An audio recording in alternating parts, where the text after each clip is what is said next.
Greetings, I'm testing the Neewer ND8-128 filter. I've chosen a 77mm size even though I have a 67mm thread for my lens.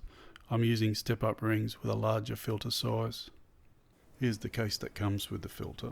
If anyone's been into video seriously or photography, you'll know that different lenses render different colours also.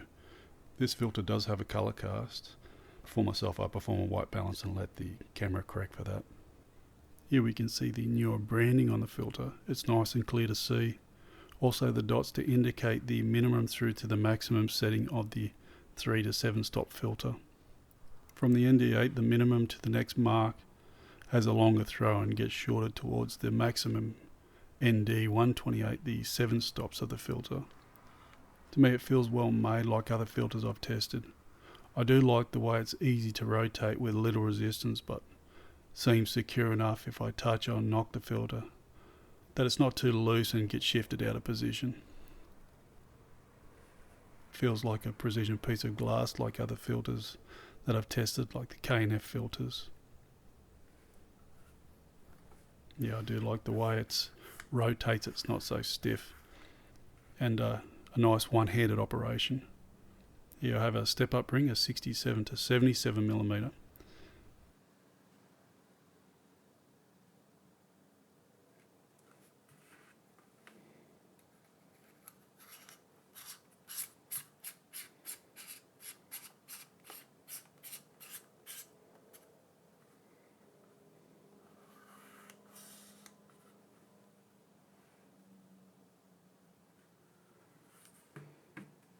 Also I have options to have a stack of step-up rings.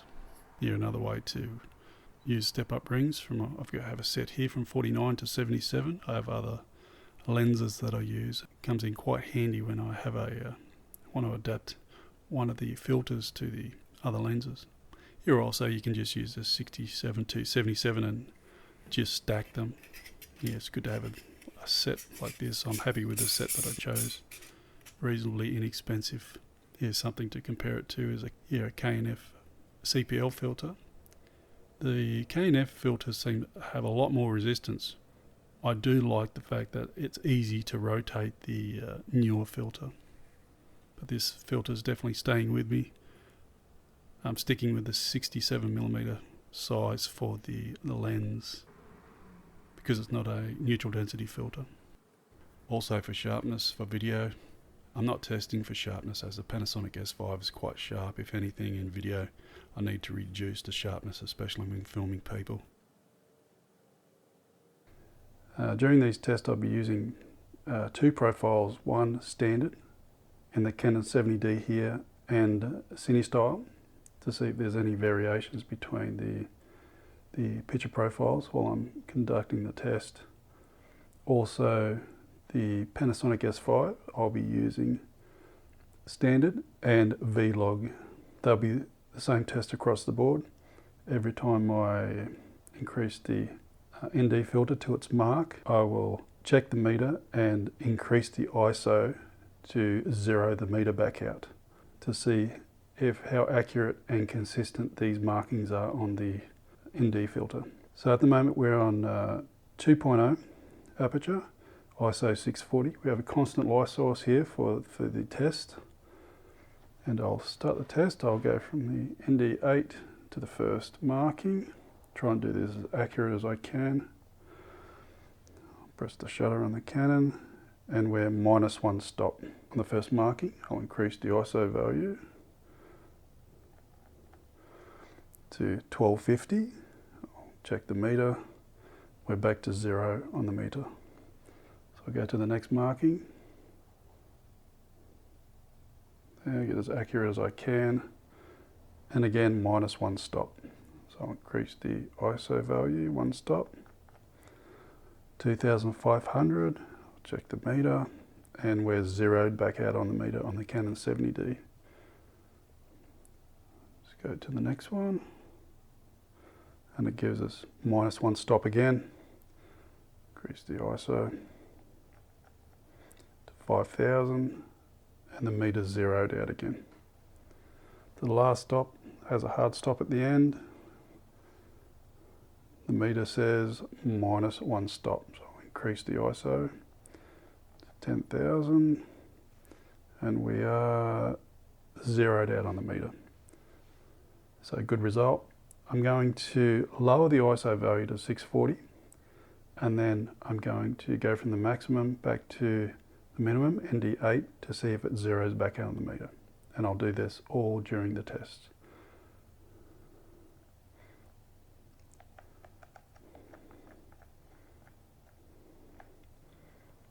So now we're back on ISO 640 and I'll return the ND filter back to some minimum setting and we are 0 on the meter. So a nice consistent result from the Neewer ND variable filter.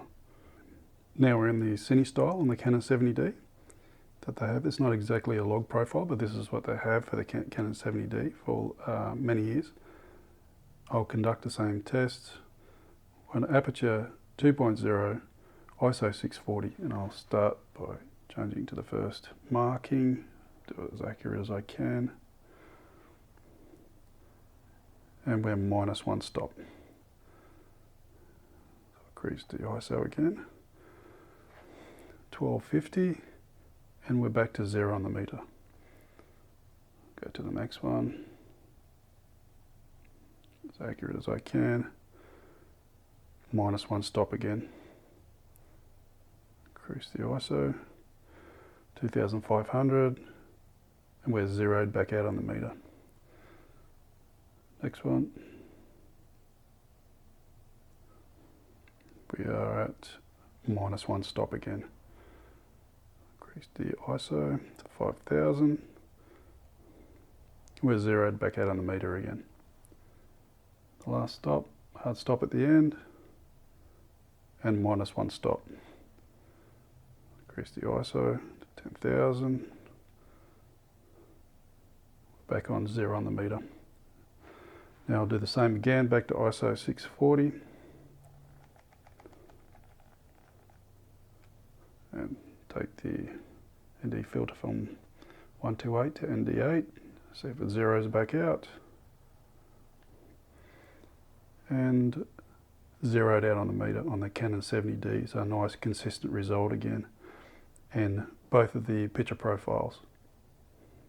Now we're on the Panasonic S5, testing the ND8-128 Neewer filter, the variable ND filter.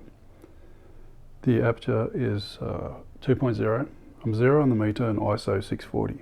Now all these tests are controlled. I'm just using the constant light source here. And same as before, I'm going to test every marking. I'm going to check the meter and adjust the ISO value to zero the meter back out to see what the stops of light are. So begin the test again to the first marking, as accurate as I can. There we go, -1 stop. Increase the ISO value, 1250, back to 0 on the meter. Increase it again. We're at -1 stop again. Let's increase the ISO value, 2500, and back to 0 on the meter. To the next stop. Again, -1 stop on the meter. Increase the ISO value 1 stop. ISO 5000, we're back to 0 on the meter. The last stop, hard stop at the end, -1 stop. Increase the ISO value to 10,000, 0 on the meter. Again, I'm going to reduce the ISO value to 640 and then bring the ND filter back to its minimum on the marking for ND8. So ISO 640. See if we zero back out again.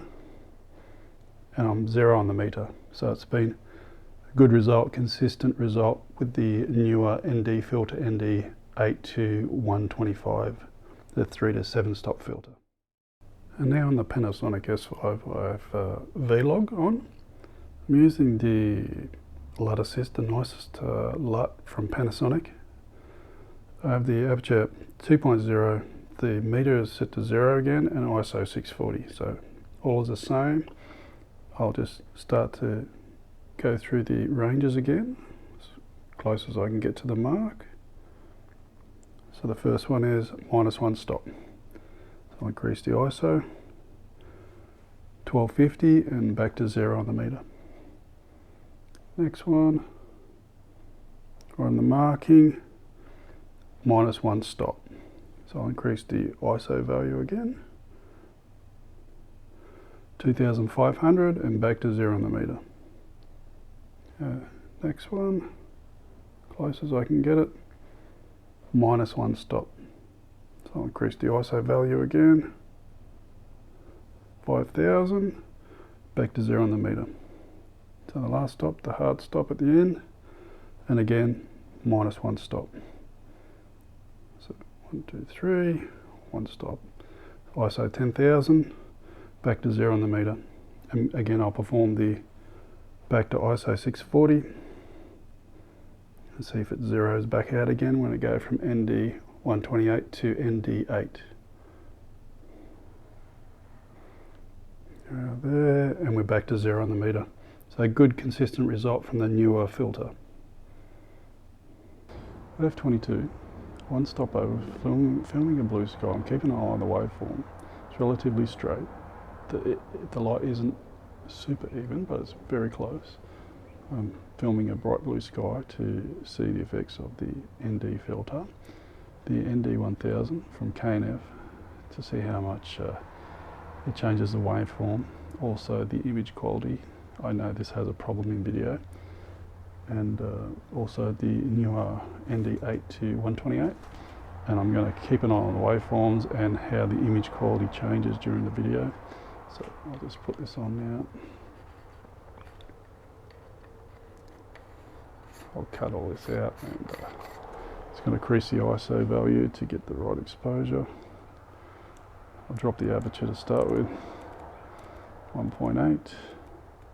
I want to get back to 1 stop over.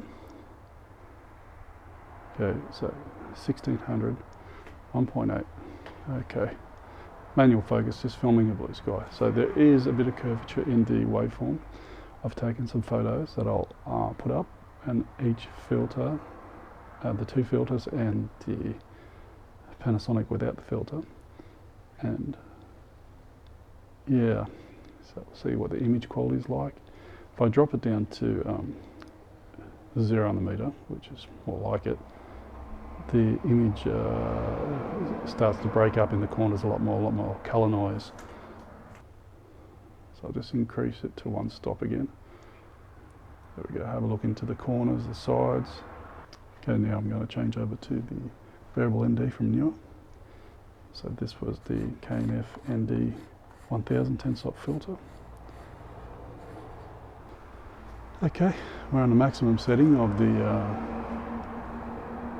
Neewer ND filter. We're on the last stop. I like the fact that this has hard stops, and the range is a bit more limited, but so we're 1 stop over, 1.8, ISO 160, not that this matters during this test, it's just to see the image quality. I know comparing this to the 10-stop filter, we're talking about in 10 stops, which is quite a lot. And for video, of course, but not for photography, just for video I'm talking on. See how it degrades the image. And in this, I've noticed the top right-hand side is degrading, and the Panasonic S5 has really beautiful image quality. Waveform is different compared to the K&F. It's a lot more curved, and due to the nature of this being a variable ND filter, you know, I think I should expect that. The waveform's actually quite a lot thicker on the right-hand side and a lot thinner on the other side, on the left-hand side. Maybe it's the nature, that may be due to the lighting, but it's not too far off, but the waveform is showing it's a lot thicker on the right-hand side, and this is where the image quality seems to be degrading and breaking down a little bit. but for well lit scenes it seems to be fine and not so noticeable. But uneven light and yeah, this is just a test. This is not a review or anything. This is just me testing the filter. I'm happy with some of the results that I got from the Neewer filter. I may do a part 2 in photography as well.